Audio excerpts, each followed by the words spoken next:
Asal-usul Pancoran. Cerita dari DKI Jakarta. Pancoran adalah sebuah kecamatan yang masuk ke dalam daerah khusus ibu kota Jakarta.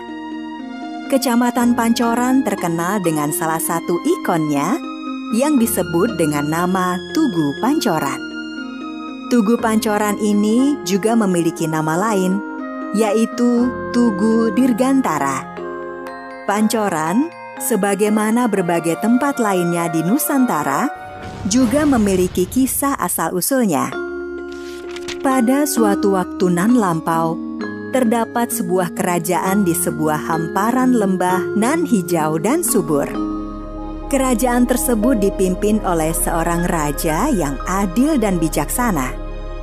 Sang raja memiliki 3 orang putra. Yang tertua bernama Pangeran Jaya, selanjutnya Pangeran Suta, dan paling bungsu Pangeran Gerindra. Suatu hari, sang raja memutuskan untuk berkeliling negerinya. Raja melihat hamparan sawah nan subur. Melihat keadaan negerinya yang subur, sang raja justru merasa gelisah memikirkan sesuatu. Kegelisahan sang raja ternyata berlanjut hingga kepulangannya ke istana. Aku sudah sangat tua. Sudah saatnya aku melengsarkan diri. Biarlah yang muda meneruskan hasil kerja. Ternyata kegelisahan sang raja dikarenakan keinginannya untuk lengser dari tahta. Namun beliau masih belum menemukan siapa di antara putra-putranya yang pantas mendapatkan tahta. Namun tidak terlalu lama bagi raja untuk menemukan jalan keluarnya. Sang raja pun segera memanggil ketiga putra-putranya. Putra-putraku, aku sudah semakin tua. Sudah saatnya ayah kalian ini lengser dari tahta. Dan salah satu dari kalian akan menjadi raja. Tetapi, sesuai dengan tradisi keluarga kita, kalian harus melewati serangkaian ujian selama 30 hari. Kalian harus pergi meninggalkan istana dan menghadapi berbagai ujian yang datang tanpa bantuan siapa-siapa. Setelah 30 hari, kembalilah ke istana. Apakah kalian siap menempuh ujian tersebut? Siap, Ayahanda. Nah, berangkatlah besok. Bawalah bekal sesuai dengan kebutuhan kalian. Esok harinya, pagi-pagi sekali, ketiga putra raja berjalan meninggalkan istana. Masing-masing membawa bekal dengan jumlah yang berbeda, sesuai dengan pertimbangan masing-masing. Mereka bertiga berjalan dalam panasnya siang hari dan dinginnya malam.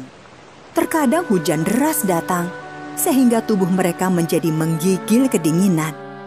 Setelah hampir sepekan lamanya berjalan, akhirnya mereka bertemu dengan sebuah sungai yang jernih airnya.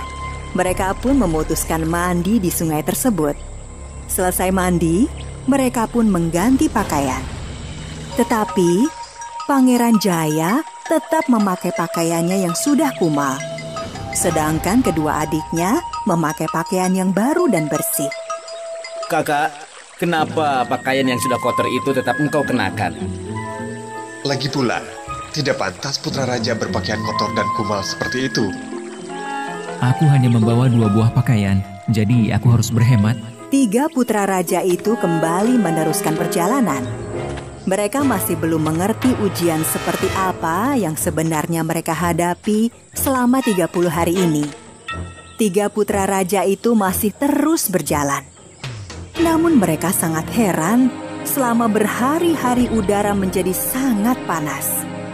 Tidak ada hujan yang datang, dan mereka tidak bertemu dengan sungai atau sumber air. Mereka sangat kehausan dan kepanasan.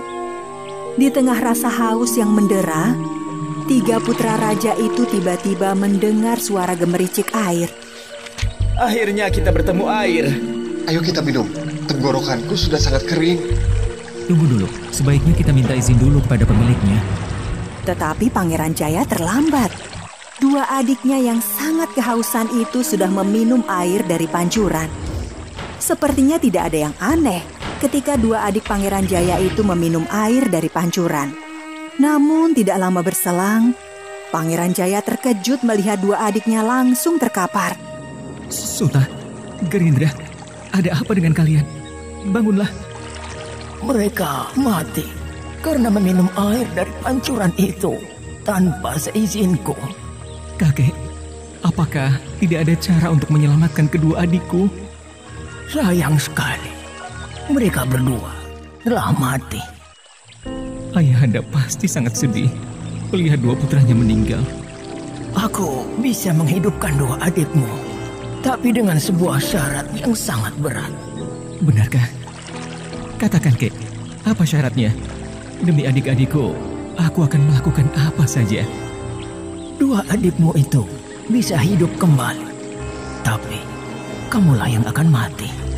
Kakek, jika dua adikku mati, maka ayahanda tinggal memiliki satu putra saja. Tapi jika mereka hidup, setidaknya ayahanda memiliki dua putra. Karena itu, demi adik dan ayahku, aku bersedia memenuhi syarat yang kakek minta. Baiklah, sekarang minumlah air di pancuran itu. Pangeran Jaya sudah bulat akan keputusannya. Dia pun meminum air pancuran itu.